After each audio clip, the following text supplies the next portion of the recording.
So even though gloving has its roots in more flow-based dance styles such as rave or liquid, gloving has taken a really technical bent in its current iteration. And who can blame us? I mean, our closest comparison would be the likes of tutting and finger styles. And those dance styles are very much about the intricacies and precision and complexities. So you might be a newer glover thinking, wow, that stuff looks really cool, like in gloving, and I kind of want to get into it, but it seems really intimidating. Or you might be a more seasoned glover and you might be thinking, oh, my tech is getting really stale, like what am I supposed to do? I would say your answer is fundamentally to look at the basics, that among all that complexity and intricacy, it really boils down to very basic geometries. And the four that I see the most often are circle, triangle, X, square.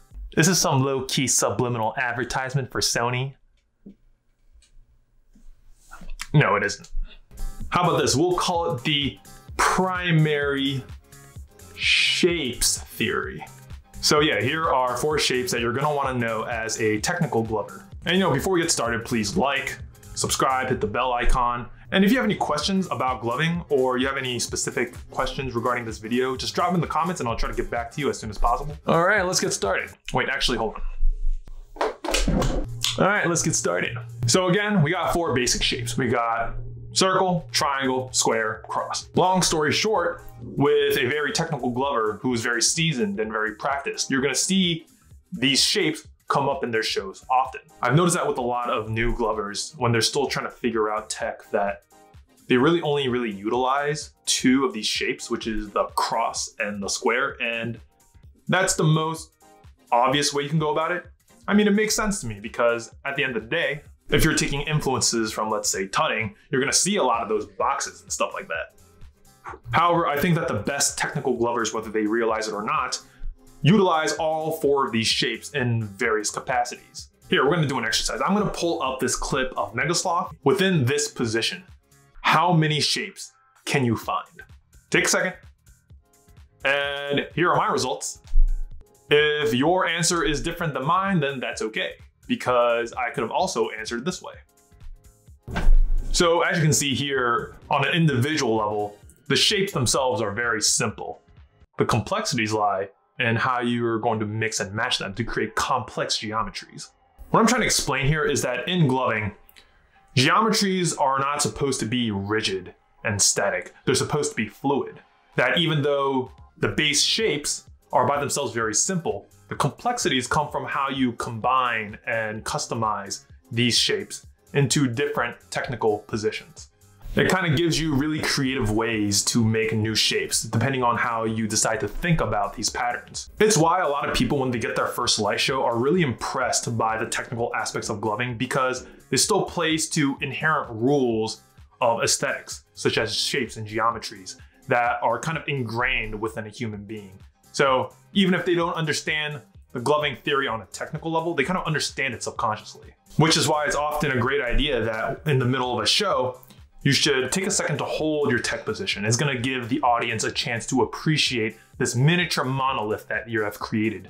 And it has them kind of guess, oh, that's crazy how he got into this. How's he gonna get out of it? Where will he go next? And again, shapes also apply to more flow-based concepts as well.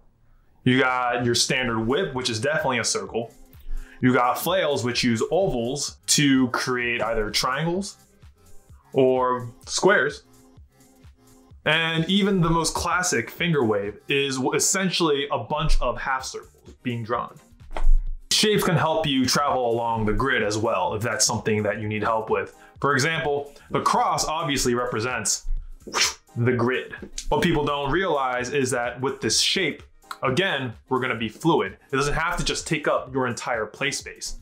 So rather than just moving and making these big moves, you can miniaturize your grid and combine big grid movements with tiny ones. You can even twist your grid. So rather than being a cross, it becomes an X.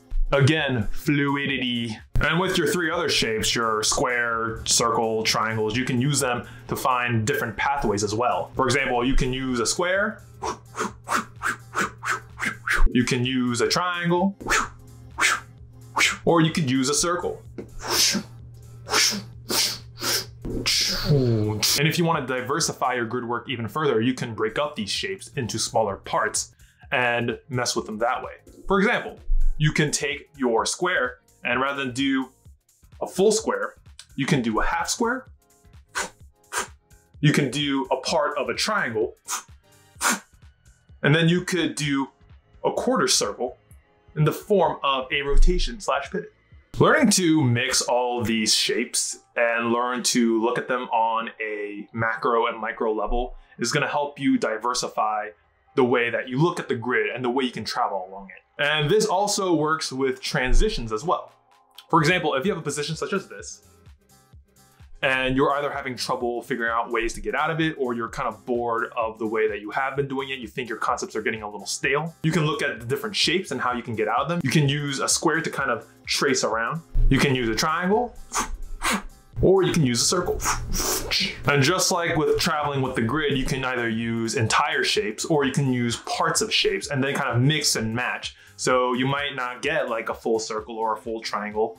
Instead, you might get like a half circle with a part of a triangle that leads into a full square. Learning to mix and match can really help you diversify your concept pool. It can also keep people on their toes when they're watching a show so they don't really know what to expect next.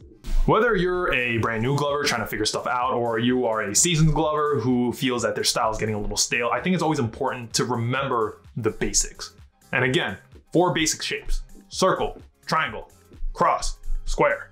Learning to look at these shapes and implement them into your style consciously, actively, with intention, I think is going to be very good for helping you figure out how to expand and build your style. So I hope this helped.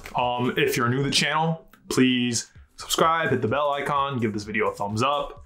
If you have any questions in terms of what I presented here, or you think that you have questions just about gloving in general, drop them in the comments. I'll try to get back to you as soon as possible. Keep throwing lights, my people. I'll see you soon.